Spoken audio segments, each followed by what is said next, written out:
Alright guys, so we're back at it again today. I'm going to make a little bit of a teardown vid about this Hyper 21 Turbo. It's not a turbo plug engine, but we're going to break it open and have a look in there for fun. You guys can see, I'm pretty sure. I'm dealing with a really crappy tripod that's like taped together, so bear with me. Let's see, pull the head off here. Oh boy, those are tight. Yeah, because a lot of people keep asking if I can make a teardown video of an engine, and that's absolutely not a problem, since I already have, oh my god, other teardown engines, other teardown videos. Wow, these things are crazy tight. Holy cow. That's freaking bizarre. I don't think you guys can see.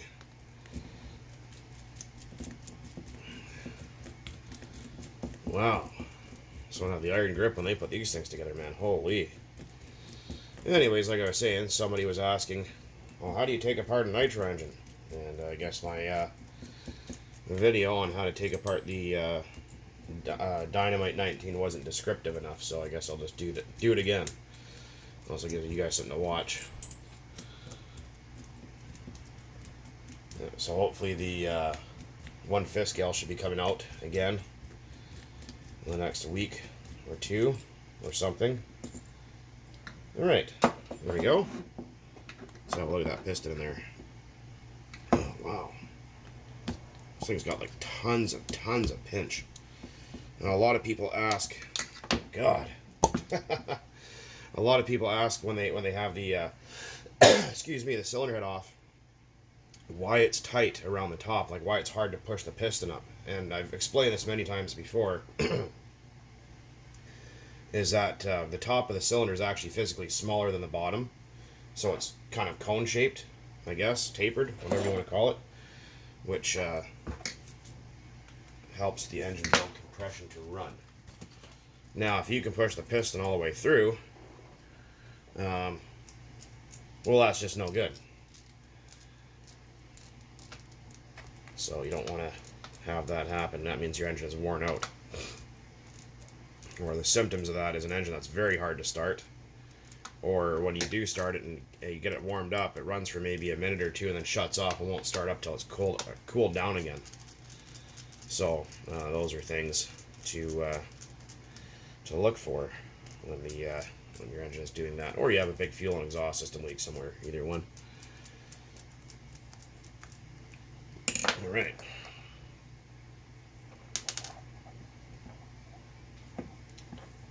Oh, it's gonna want to try to kick the spring out here. I'll show you guys a trick for that. Take yourself a knife, a butter knife, or any kind of flat. Well, most knives are flat. Anyways, and if the recoil spring wants to try and pop out on you, slip a butter knife in there and carefully work it back. Oops. In frame here? Yeah, okay. So, carefully work it back that way. And you can see the starter shaft is kind of stuck in there, so I'll try to remove that guy. It doesn't want to come out, so we'll just leave it in there. Not a big deal. But yeah, so slip a knife in between there. That way, a lot of people don't think about it, and then the spring will go twang and fly all over the bloody place and piss you off. So, yeah, it's something to look at. Still in frame here? Yeah, I believe we are. Okay, good. Like I said, I've got a dollar store tripod here that just is not cutting the mustard quite. And it's wrapped up in more electrical tape than anything should ever be wrapped in electrical tape with. So, well, at least these ones aren't like super crazy tight. The weather's starting to get better here, so I'm going to be getting out, doing some bashing again. I'm going to be taking out the T-Max soon, hopefully. I just got to get one or two things for it. And you guys can watch the video of me ripping that thing around. Let's see if we get this back plate out of here. Oh, there she goes. Well, it doesn't look too bad so far.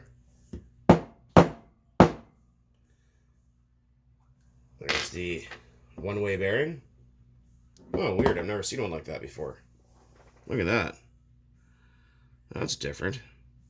It's a little impeller. It looks like the wheel from a turbocharger. Huh. Weird. Alright. So, that doesn't look bad in there. It's okay. It's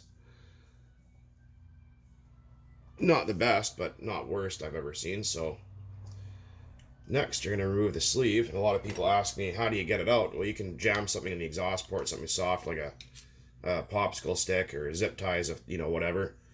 But usually I just take a chopstick and I usually just push the sleeve up from the bottom. This guy's going to be stubborn, I know it, because it's... Oh yeah, it's going to be tough. In that case, I will be right back, friends. I'm going to go grab my little torch and we're going to warm up the engine block. That will expand away to let the sleeve up. Back in a flash. Okay, and we're back. I'm just going to remove this carburetor really quick because it is able to be damaged by heat. Is that the right size? No, I don't think it is. Let's do that for now. Alright. Oh, other size. This is 2mm, as you can see. Alright. I'm going to take out the pinch bolt. You do not want to lose this screw. And then if you're careful, you should be able to. Yeah, this engine's pretty sticky. Take out the whole carburetor here, just like that. And we're just going to run our pinch bolt back in a little bit, just so it doesn't fall out on us. It doesn't look bad in there. Yeah, I don't think this engine's seen really much past braking, to be honest. But we're gonna stop rambling here. And can I grab my lighter? Did you guys see it? Who took it? Oh, it's right in front of me. All right. Okay, so I'm gonna warm this guy up. Oh, is everything just stuck today or what? Maybe it's just me. It's been one of those days already. Stupid people doing stupid things. No good like that. Now, this doesn't hurt the engine. I guess you guys have probably seen the videos of when I replace bearings. So I'll use a torch. You can use an oven too if you want. Well, electricity's freaking expensive, so just aim you guys right there. So you don't have to get it really hot, but we'll warm it up, and that will soften any varnish or old castor oil. You can already kind of see it starting to bubble a little bit, so we're getting there. You don't want to just leave the heat in one spot. You want to keep it moving around if you can.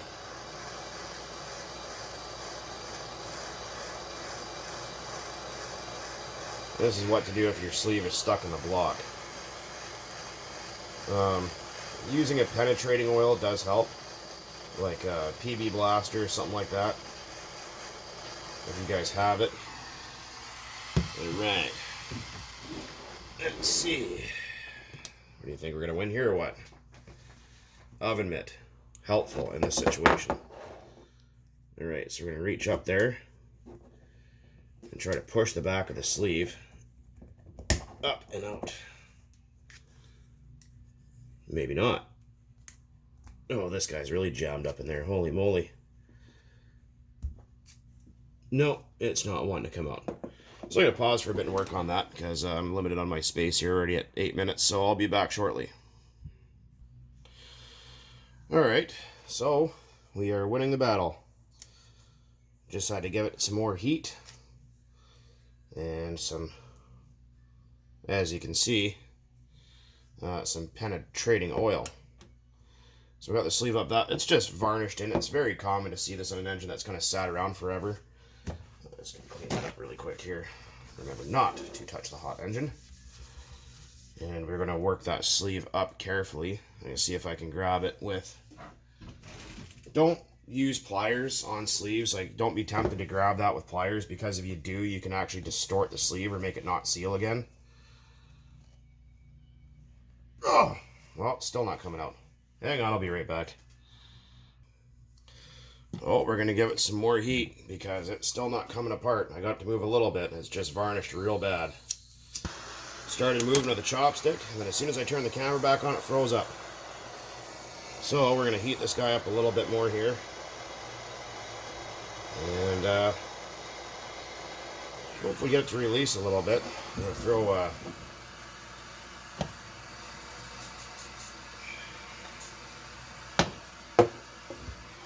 little bit of solvent on there. Now, what I'm doing might look extremely damaging, but it's actually not. I'm sure that this engine gets a heck of a lot hotter when you're running it than what I'm doing to it. And you don't want to heat the sleeve directly. You don't want to set, well, I mean, whatever, it's fine, but you don't want to go blowtorching the sleeve. Let's put it that way. See how to get this smooth.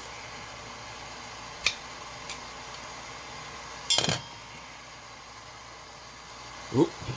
Don't let it. Almost lit my microwave on fire there for a minute. Let's see. Looks like we're slowly winning. Ugh. What in the hell? Nope. Okay, I'll be back in a moment here. Success! Alright, forgot to get that on camera, damn it. I thought I hit record, I guess I didn't. Alright. So, we got it apart finally. Yeah, alright. This was extremely hot. Probably maybe around 300-degree mark, something like that. Not too bad. But if you look at the sleeve, you can see all that varnish on there. Crappy after oil will do that. Leaving fuel in your engine will do that. If you want to prevent that, run your engine dry of fuel. Like when you're going to put it away for a few days, start it up until it won't no longer run. And then go from there. And that will prevent that kind of stupid shit from happening. Okay, hang on a sec, guys. I let this thing cool off before I even think about working on it because it's just too hot to touch.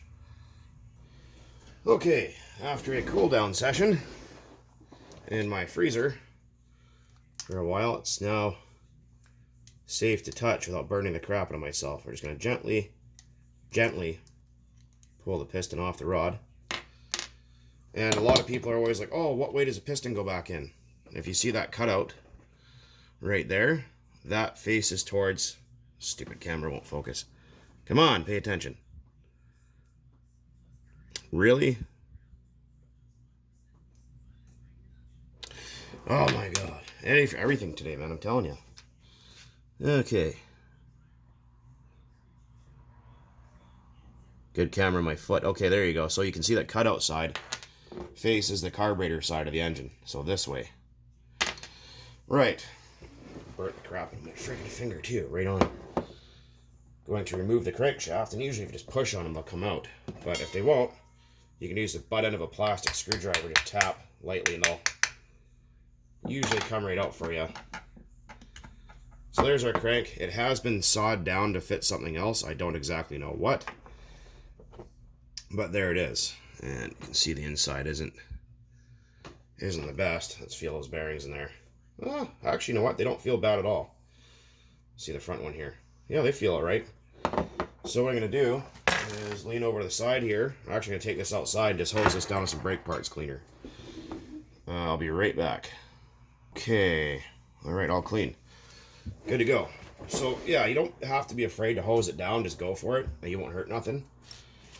I hope I have enough space on my phone for this. We're at 13 minutes, so I don't have to do little jump cuts here and there. People ask me, do I have any editing software? No, actually, I don't have any editing software. Not yet. I'm actually going to be getting a better camera, hopefully soon, to do some filming with. You see, there is a little bit of corrosion on the crank. It's not horrible. I mean, I've seen a lot worse. There is a way to fix that. You can actually use a little bit of Scotch-Brite on here and take all that right off without a problem. Let's have a look at our sleeve over here.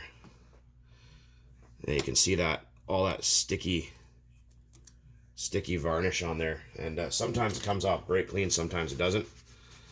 And if it doesn't, what you can do is take a little bit of 1000 grit sandpaper and just lightly take that off, or a Scotch-Brite. As you can see, a little bit of 1000 grit. And just, you're not trying to remove material, just trying to get rid of that varnish layer that's on there. That's all we're doing. See how nice and clean that's coming? Nice and easy. Alright, as you can see, our sleeve is now nice and shiny. That was about 3 or 4 little turns on there and it took all that shit off of there. And our crank, this is very, very worn out 1000 grit. And don't use anything else. Don't use 80 grit, 100 grit, nothing like that. And you're not trying to remove material here. You're just trying to get that varnish off. And look at that, a couple little spots, it comes right off. You can also use a Brillo pad to do this. But that's all. Look at that. Nice and perfect. Alright, I'm going to go clean these and I'll be right back. Okay. Back at it. Yeah, there's a little bit of schmutz in the block there, but let's see how that sleeve fits in there. Oh, much, much better. Also, you can put a little bit of your after-run oil or an assembly lubricant on the sleeve, which will aid in it going in. I'm just going to clean that up in there a little bit with some more brake parts cleaner, and I'll be right back. Okay, so I just spent a few minutes in there with a paper towel and some brake clean. Good to go. Alright. Let's check out the sleeve here. So I'm just going to put a little after-run oil on the outside. And we're just going to check the fitment, because these are a pretty tight fit in here. Yeah, there we go. See, look at that. Much, much better. Should be able to come in and out just like that. And like I said, there's any kind of resin, or not resin, but residue from old unburnt fuel in there, you'll get that that stiction issue like that. It'll drive you nuts trying to get the damn thing apart like it did to me today. How are we looking here? 17 minutes. All right, let's try to be quick here. So I'm going to put some after-run oil on the crank. You can use castor oil, but you don't want to let it sit for too long. Get some of that front bearing down in there. And slip in our crank. Actually, what you can do is take the oil and just rub it all over your crank. That way there's no chance of it forming any kind of rust over storage time. So this engine is not going to be run right away. It's going to be put back into storage. Okay, our crank's in. Alright, halfway there. Piston time. Take our piston, you put some oil up in the wrist pin here. Put some oil in the bottom. That way, because those, like I said, are the highest stress parts of your engine. Get some oil on the piston too. Like I said, you don't want to put it together dry, but you don't have to flood the engine with oil either. So you rotate our crank to top dead center. Remember, our slot goes towards the front of the block. And if you're lucky, sometimes you need a little bit of help. You can use just a little pair of pliers and ever so gently, just help it into place. You don't want to squeeze and crimp the rod or grab it through the bushing or anything like that. That's how you screw it up. Then just lightly tap it together. Bam, done. How are we doing here? Okay, we're still doing good. All right. So our sleeve, all deglazed and devarnished. Put some oil on the outside, a little oil on the inside. Like that. Now there's a notch here. There's a notch on the top of the sleeve. The notch faces towards, obviously both notches go together, and if you're lucky, the piston will slide right in. Line up those two notches. Sometimes they can be a little bit tricky to get together. I don't think I got mine quite. Oh, there we go. Got it. It's a little bit stiff. And we're good to go there. Okay, I'm gonna put just a little bit of after run right there. So that's how you get a stuck engine apart. I'm going to pause here and I'm going to get the other parts cleaned up and ready to be put back together. Okay, we got our one-way bearing installed. No oil is necessary since there's already oil in the fuel. And we have our back plate here. Make sure the O-ring seal that's there is not damaged. You can put just a little film of oil on it just so everything goes back together nice and slick. So this guy goes back on here. If that back plate O-ring is damaged, you will have all kinds of issues with it running.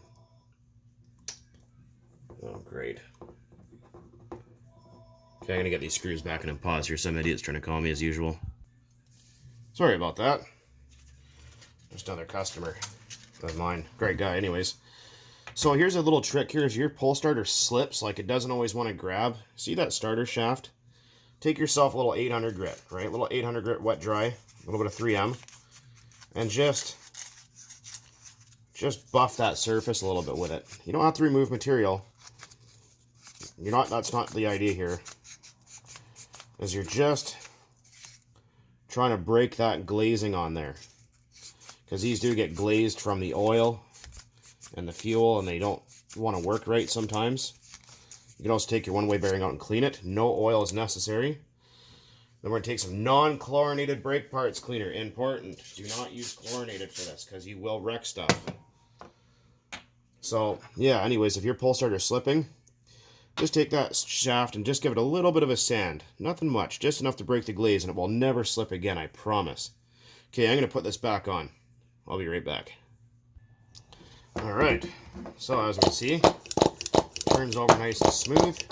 Nothing's binding. Very good. Okay, so we're going to stick the carb on next. Carburetor right here. Just put a little dip of oil on there, nothing much. Just because there is O-rings and you don't want them to snag up on nothing. You don't have to flood it with oil. And remember which way your carburetor was set for orientation. Make sure your pinch bolt's still in there. I just gotta loosen that off. Forgot. Couple turns out. Don't force it, because you will break stuff. Should go right nice and easy like that. And what you're gonna do with your finger is, you don't have to force it, but push it down a bit, and then tighten up your pinch bolt. And that will make sure that O-ring seats all the way down, so you get a good airtight seal there. There's no need for silicone here. Alright, next is a cylinder head. We're going to put that on. Make sure you did not lose your head shims or gaskets. We're going to stab that on there. I'll show you the final product. I'm just running out of space here. Also a tip here, when you're putting the screws in, don't just tighten one down at a time. Start them off little bit by little bit, and then crisscross tighten them. That way you won't warp the cylinder head or strip or damage anything. Alright, and there we are. I'm sure the compression is a lot of oil there still, so holy cow, yep, there it is. It's got plenty of compression. It's in very good shape. And again, this is a Hyper 21 Turbo. Hobo or whatever you call it, right there. Sorry for the not so great video, guys, but just thought, well, I'm going to tear this guy down and might as well get it on camera for you fine people to watch. Since I keep getting the question, hey, can you make another video about how to take apart and put a nitro engine back together? Well, there it is. You're welcome. Okay, and anyways, again, the non-chlorinated brake parts cleaner, and you know, a little bit of heat usually does the trick for these things. I've come across some much worse than that, where I've had to actually bake the block for like an hour to get it apart, or had to destroy the sleeve to get it out on some worn out stuff, but usually it doesn't have to come down to that. And just so if you're curious, there's also a 3-needle carburetor. So you got high speed, low speed, and this guy right here is your mid-range needle. Now if you do come across one of these carburetors and you're not sure about it, leave this one alone. The one underneath the high speed needle, don't touch it. Forget it exists. Just don't worry about it. Just unless you're doing mid-range speed driving all the time, then maybe worry about that one. But just adjust your high and low needles here and here. High, low. Obviously idles in the back right there. But hopefully that helps some of you guys out again. And also store your engine at bottom dead center. And you can take a wad of paper towel or one of those little caps to stick over here. Put some oil in there. You don't need to flood these out with oil, because you could break the pull starter. Like a lot of people think you need to put in after-run oil after every time you run it. You don't. It's actually harder on the engine to do that. Run it dry fuel. You can let it sit like that for a month or two. If you're going to let it sit any longer, then use an after-run oil. Use an actual oil. Even 5W30 full synthetic is fine. automatic transmission fluid. Some people, even Rick from RB Mods, actually suggest chainsaw bar oil, believe it or not. And I actually have tried it over the course of the last few months. That's actually what's in here, and I haven't had any kind of problems. It's a rust inhibitor as well. But yeah, so plug this, plug that guy, wrap it up in a Ziploc bag, suck the air out, and put it in storage if you're not going to use it. And anyways, there she be, guys. I am going to have to find a different crankshaft for this because this one's been sawed off. So this might be going in my my Thunder Tiger buggy one of these days. Anyways, thanks for watching, guys. Keep on burning nitro as always. Cheers.